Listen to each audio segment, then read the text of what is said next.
تدبیر بھی اسی سے ہے. تدبیر کیا ہوتا ہے؟ پلاننگ، منصوبہ.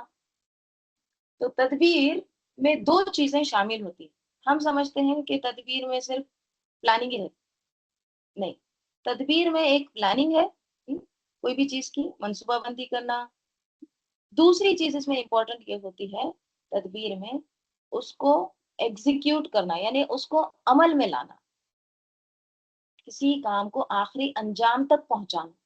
یہ بھی آتا ہے تدبیر میں، یعنی پوری پلاننگ کے ساتھ اس کو آخری اینڈ تک پورا اس کام کو بچا لاتے ہیں.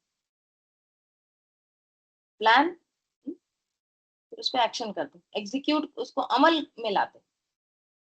دیکھیں ہم بہت سارے پلان کرتے ہیں، میں یہ بھی کر لوں گی، وہ بھی کر لوں گی، رمضان میں اتنا پڑھ لوں گی، اتنے یاد کر لوں گی سورہ، اتنے نمازیں پڑھ لوں گی، سب کر لوں گی. لیکن کیا ہم اس کو ایگزیکیوٹ کرتے ہیں، اس کو عمل کرتے ہیں، اس پر اس کو پورے آخری انجام تک پہنچاتے ہیں؟ جیسے بعض لوگ بولتے ہیں نا کہ ہم کون سی بک پڑھنا، ہم کو ذرا سجیسٹ کرو. ٹھیک ہے، یہ پڑھ لیں. ٹھیک ہے، یہ پڑھو، اس کے بعد یہ ڈاؤن لوڈ کر لیں. ہم نے ڈاؤن لوڈ کر لی، دوسری بتاؤ، دوسری بھی ڈاؤن لوڈ کر لی، تیسری بھی. یہاں یہ صرف ڈاؤن لوڈ ہو رہا ہے، دماغ میں ڈاؤن لوڈ نہیں ہو رہا ہے، عمل میں نہیں آ رہا ہے. تو پھر یہ تدبیر نہیں ہے. ٹھیک ہے؟ بہت سارے لوگ پورے آخری انجام تک کرتے بغیر پلاننگ کے. دونوں بھی ہوتے ہیں نا. کچھ لوگ بغیر پلان کرے کے کام کرتے رہتے ہیں، اور کچھ لوگ پلان کرتے ہیں کام نہیں کرتے. لیکن مدبر کیا ہے؟ یعنی کام کا پلان بھی کرنا اور اس کو انجام تک پہنچانا. ٹھیک ہے. تو فل مدبراتی امرا، یعنی پھر تدبیر کرنے والوں کی قسم جو کیا کرتے ہیں، کسی بھی کام کو وہ آخری انجام تک پہنچاتے ہیں پوری پلاننگ کے ساتھ. اپنی مرضی نہیں کرتے، بلکہ اللہ کے ہی حکم سے کرتے ہیں. جو حکم ملتا ہے وہی کرتے ہیں. تو یہ نازعات، ناشطات، صابحات، پھر سابقات، مدبرات، ان سب کی قسم کھائی جا رہی ہے. تو ان سب سے مراد کیا ہے پھر؟ فرشتے. فرشتوں کا ایک ایک کام کا ذکر کیا جاتا ہے. ٹھیک ہے؟ اور وہ کام کون سا ہے؟ انسانوں کی روح کو نکالنا اور اس روح کو اپنے اصل ٹھکانے کو پہنچانا. ٹھیک ہے؟ اب دیکھیے اس میں نا بعض نے اس سے مراد، یہ جو آئے ہیں نا تمام مؤنث کے سے میں، اس سے مراد غازیوں کے گھوڑے بھی لیے. ٹھیک ہے؟ غازی کون ہوتا ہے؟ غازی جو غزوے میں جاتا ہے. غزوہ کیا ہوتا ہے؟ جنگ. جو جنگ میں جاتا ہے اس کو غازی، سولجر. ٹھیک ہے. تو ان تمام صیغوں سے مراد بعض مفسرین نے کیا لیے ہیں؟ گھوڑے. ٹھیک ہے؟ غازیوں کے گھوڑے. وہ بھی کیا کہتے ہیں کہ وہ ایک دم ڈوب کر جاتے ہیں، یعنی ایک دم فاسٹ کام کرتے ہیں. ٹھیک ہے. بعض اوقات ان کو سمندر سے بھی گزرنا ہوتا ہے تو وہ وہاں سے بھی گزر جاتے ہیں، اور پھر آسانی سے اپنے کام کو کرتے ہیں، انجام دیتے ہیں. والسابحات سبحا، اور پھر تیرتے ہیں، فاسٹ جاتے ہیں، تیزی سے کام کرتے ہیں. اور والسابقات سبقا، اور پھر بہت زیادہ فرسٹ آنے کی کوشش. ٹھیک ہے، فرسٹ آتے ہیں. پھر فالمدبراتی امرا، اور اس کام کو جو ان کو کرنا ہے، یا کسی گاؤں میں ریڈ کرنا ہے یا جنگ میں جانا ہے، جو بھی کام ان کو دیا گیا ہے امرن، وہ اس کو آخری انجام تک پہنچاتے. ٹھیک ہے. تو بعض مفسرین نے اس سے مراد غازیوں کے گھوڑے بھی لیے. ٹھیک ہے. لیکن جو راجے ہے، جس کو زیادہ ترجیح دی گئی ہے، وہ کیا ہے؟ فرشتے. ٹھیک ہے. واللہ تعالی اعلم. تو اللہ تعالیٰ کہہ رہے ہیں کہ فالمدبراتی امرا. آگے اللہ تعالیٰ فرما رہے ہیں، اب دیکھیے اتنی ساری قسم کھائی جا رہی ہے، تو اب یہاں پر جواب قسم نہیں ہے. جیسے مثال کے طور پر کوئی ٹیچر آتا ہے کلاس میں. ٹھیک ہے. بچے بہت شور کر وہ کلاس کے ڈور کے پاس آ کے کھڑے تھا، اللہ کی قسم، زور سے. ٹھیک ہے. ایک دم غصے کی نظر سے ان سب کو دیکھ کے قسم کھاتا، اللہ کی قسم، اور پھر چلا جاتا. تو اللہ کی قسم کیا؟